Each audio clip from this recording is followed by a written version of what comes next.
K P. ഞാൻ നേരത്തെ പറഞ്ഞതുപോലെ ഒടുവിൽ ഇഴഞ്ഞിഴഞ്ഞ് ആ കുറ്റപത്രമല്ല, ഇടക്കാല കുറ്റപത്രം അങ്ങനെ ഹൈക്കോടതിയിൽ എത്താൻ പോവുകയാണ്. SIT എന്താണ് ആ ഇടക്കാല റിപ്പോർട്ടിൽ പറയുന്നത്? നമ്മളെല്ലാവരും ഇങ്ങനെ ഉറ്റുനോക്കുന്നത്. എന്തെങ്കിലും ഉണ്ടാവുമോ? ഇല്ല, സ്വാഭാവികമായും ചിലരെ രക്ഷിക്കാനുള്ള എല്ലാ പഴുതുകളും അതിലുണ്ടാകും.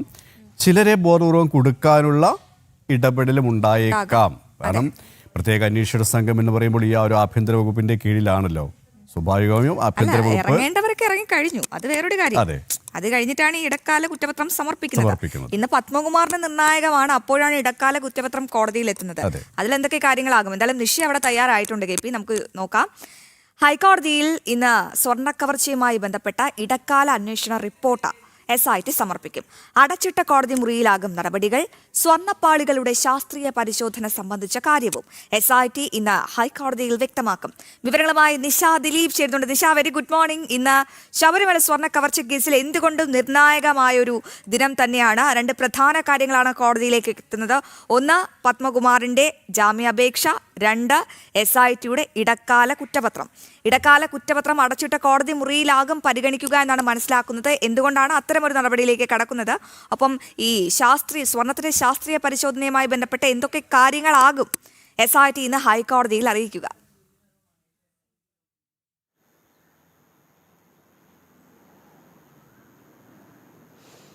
അശ്വതി, കെ.പി. Good morning. ഇന്ന് പ്രത്യേക അന്വേഷണ സംഘം ഇനി കുറ്റപത്രം ഹൈക്കോടതിയുടെ ദേവസ്വം ബെഞ്ചിന് മുന്നിലാണ് പ്രത്യേക കുറ്റപത്രം സമർപ്പിക്കുക. ഇന്ന് പ്രധാനമായും ഈ കേസ്, അതായത് ശബരിമലയിലെ സ്വർണ്ണപ്പാളികൾ വിദഗ്ധ പരിശോധനയ്ക്കായി എങ്ങോട്ടേക്കാണ് കൊണ്ടുപോകുന്നതെന്നുള്ള കാര്യമാണ് പ്രധാനമായും പ്രത്യേക അന്വേഷണ സംഘം ഹൈക്കോടതിയെ അറിയിക്കുക. അടച്ചിട്ട കോടതി മുറിയിലാണ് നടപടിക്രമങ്ങൾ. ജസ്റ്റിസ് രാജ വിജയരാഘവൻ, KV വിജയകുമാർ എന്നിവർ അധ്യക്ഷരായ ഹൈക്കോടതിയുടെ ദേവസ്വം ബെഞ്ചാണ് ഇന്ന് പതിവ് പോലെ തന്നെ കേസ് പരിഗണിക്കുന്നത്. പ്രധാനമായും ഈ സ്വർണ്ണപ്പാളികൾ വിദഗ്ധ പരിശോധനയ്ക്കായി ജംഷഡ്പൂരിലേക്ക് കൊണ്ടുപോകുന്ന കാര്യമാണ് പ്രത്യേക അന്വേഷണ സംഘം ഇന്ന് ഹൈക്കോടതിയെ അറിയിക്കുക. ഒപ്പം തന്നെ ഈ കൊടിമര പുനഃപ്രതിഷ്ഠയിൽ പ്രത്യേക അന്വേഷണ സംഘം രൂപീകരിച്ച് അന്വേഷണം മുന്നോട്ട് കൊണ്ടുപോകുന്ന കാര്യം വിജിലൻസും ഇന്ന് ഹൈക്കോടതിയെ അറിയിക്കുന്നുണ്ട്. എന്തായാലും നമുക്കറിയാം, കഴിഞ്ഞ തവണ ഈ ഇടക്കാല റിപ്പോർട്ട് പരിഗണിച്ച സമയത്ത് VSSCയുടെ ശാസ്ത്രീയ പരിശോധനാ ഫലമടക്കമായിരുന്നു SIT ഹൈക്കോടതിയിൽ സമർപ്പിച്ചത്. അന്വേഷണ ഉദ്യോഗസ്ഥൻ നേരിട്ട് ഹാജരായിട്ടാണ് ഈ കാര്യങ്ങളൊക്കെ ഹൈക്കോടതിയെ അറിയിക്കുക. എങ്കിൽ പോലും ഈ VSSCയുടെ ശാസ്ത്രീയ പരിശോധനാ ഫലത്തിൽ പോലും വ്യക്തതകളില്ലായിരുന്നു. കാരണം കൃത്യമായി എത്രത്തോളം സ്വർണ്ണമാണ് നഷ്ടമായത് എന്നുള്ള കാര്യം SITക്ക് ഹൈക്കോടതിയെ അറിയിക്കാനായി കഴിഞ്ഞിരുന്നില്ല. സ്വമേധയാ എടുത്ത കേസിലാണ് ഇന്ന് പ്രത്യേക അന്വേഷണ സംഘം ഹൈക്കോടതിയിൽ കാര്യങ്ങളൊക്കെ അറിയിക്കുന്നത്. എന്തായാലും നമുക്കറിയാം, ശബരിമലയെ സംബന്ധിച്ചിടത്തോളം എല്ലാവരും കാത്തിരിക്കുന്ന ഒരു കാര്യം തന്നെയാണ്. അവിടെ നിന്നും എത്രത്തോളം സ്വർണം നഷ്ടമായി, എത്രത്തോളം വലിയ ഒരു കവർച്ചയാണ് ശബരിമലയിൽ നടന്നിരിക്കുന്നത്, ഈ കാര്യങ്ങളൊക്കെ തന്നെ അറിയേണ്ടതുണ്ട്. അതുകൊണ്ട് തന്നെയാണ് കഴിഞ്ഞ രണ്ട് തവണയിൽ കൂടുതൽ കേസ് പരിഗണിച്ചപ്പോൾ SITക്ക് ഹൈക്കോടതിയിൽ നിന്നും രൂക്ഷമായ വിമർശനങ്ങളായിരുന്നു നേരിടേണ്ടി വന്നത്.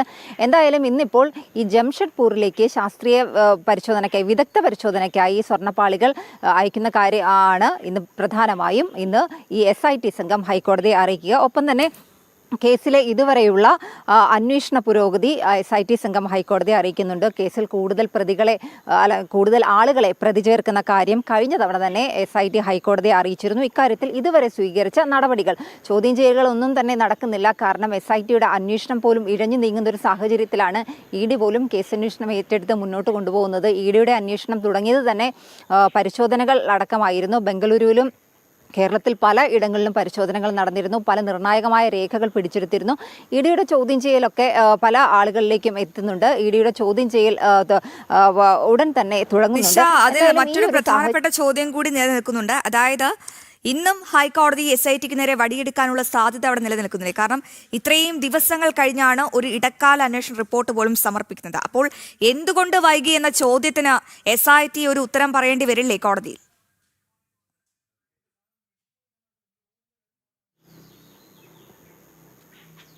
അശ്വതി, തീർച്ചയായും കഴിഞ്ഞ തവണകളൊക്കെ കേസ് പരിഗണിച്ച സമയത്ത് കൂടുതൽ വ്യക്തത ഈ ഒരു കാര്യം പറഞ്ഞാണ് കുറ്റപത്രം സമർപ്പിക്കാൻ വൈകുന്നതെന്നാണ് പ്രത്യേക അന്വേഷണ സംഘം ഹൈക്കോടതിയെ അറിയിച്ചത്. ഇതിനു മുൻപ് പലതവണ ആദ്യത്തെ തവണ കേസ് പരിഗണിച്ച സമയത്ത് കൂടുതൽ അന്വേഷണ ഉദ്യോഗസ്ഥരെ ടീമിൽ ഉൾപ്പെടുത്തണമെന്ന ഒരാവശ്യം SIT ഹൈക്കോടതിയിൽ അറിയിച്ചിരുന്നു. ഈ ഒരു ആവശ്യം ഹൈക്കോടതിയുടെ ദേവസ്വം ബെഞ്ച് പരിഗണിച്ച് കൂടുതൽ ഉദ്യോഗസ്ഥരെ ഉൾപ്പെടുത്തി കേസ് അന്വേഷണവുമായി മുന്നോട്ട് നീങ്ങി. എങ്കിൽ പോലും കൂടുതൽ ആളുകളെ പ്രതി ചേർക്കാനോ യഥാർത്ഥ കവർച്ച നടത്തിയ ആളുകളിലേക്ക് എത്താനോ ഒന്നും പ്രത്യേക അന്വേഷണ സംഘത്തിന് കഴിഞ്ഞിരുന്നില്ല. എന്തായാലും ഈ ശാസ്ത്രീയ പരിശോധനാ ഫലം അത് നിർണായകം തന്നെയാണ്. നമുക്കറിയാം ശബരിമലയിലെ സ്വർണ്ണപ്പാളികളെ സംബന്ധിച്ചിടത്തോളം അതിൻ്റെ എത്രത്തോളം പഴക്കമുണ്ട്, ഈ കാലപ്പഴക്കമൊക്കെ നിർണ്ണയിച്ചിട്ട് വേണം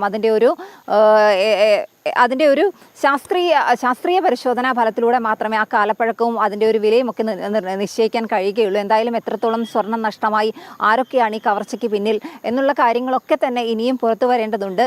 SIT അന്വേഷണത്തോടൊപ്പം തന്നെ ED അന്വേഷണം ഏറ്റെടുത്തിട്ടുണ്ട്. എന്തായാലും EDയുടെ അന്വേഷണത്തിലൊക്കെ തന്നെ വലിയ പ്രതീക്ഷയുണ്ട്. കാരണം യഥാർത്ഥ പ്രതികളിലേക്ക് എത്താനുള്ള സാധ്യതകളും ED അന്വേഷണം കൊണ്ട് മാത്രമേ നടക്കുകയുള്ളൂ എന്നുള്ള ഒരു പ്രതീക്ഷ എല്ലാവരിലുമുണ്ട്. എന്തായാലും ഈ ED അന്വേഷണം നടക്കുന്നുണ്ട്. ഒപ്പം തന്നെ യഥാർത്ഥ പ്രതികളിലേക്ക് ചോദ്യം ചെയ്യലുകളുമായി എൻഫോഴ്സ്മെന്റ് ഡയറക്ടറേറ്റ് പോകുന്നുണ്ട്. അതിനിടയിലാണ് ഇത്തരത്തിൽ പ്രത്യേക അന്വേഷണ സംഘം സ്വമേധയാ എടുത്ത കേസിലാണ് പ്രത്യേക അന്വേഷണ സംഘം ഇന്നിപ്പോൾ ഇടക്കാല റിപ്പോർട്ട് സമർപ്പിക്കുക. ഈ ഇന്ന് സമർപ്പിക്കുന്ന ഇടക്കാല റിപ്പോർട്ടിൽ പ്രധാനമായും ഈ കാര്യങ്ങൾ, അതായത് ജംഷഡ്പൂരിലേക്ക് ഈ സ്വർണ്ണപ്പാളികൾ വിദഗ്ധ പരിശോധനയ്ക്ക് അയക്കുന്ന കാര്യമാണ് SIT സംഘം ഇന്ന് ഹൈക്കോടതിയെ അറിയിക്കുന്നത്. ഒപ്പം തന്നെ വിജിലൻസും ഈ കൊടിമര പുനഃപ്രതിഷ്ഠയുടെ കാര്യത്തിൽ പ്രത്യേക അന്വേഷണ സംഘത്തെ നിയോഗിച്ച കാര്യം വിജിലൻസും ഇന്ന് ഹൈക്കോടതിയെ അറിയിക്കുന്നുണ്ട്. അശ്വതി. ശരി നിഷ.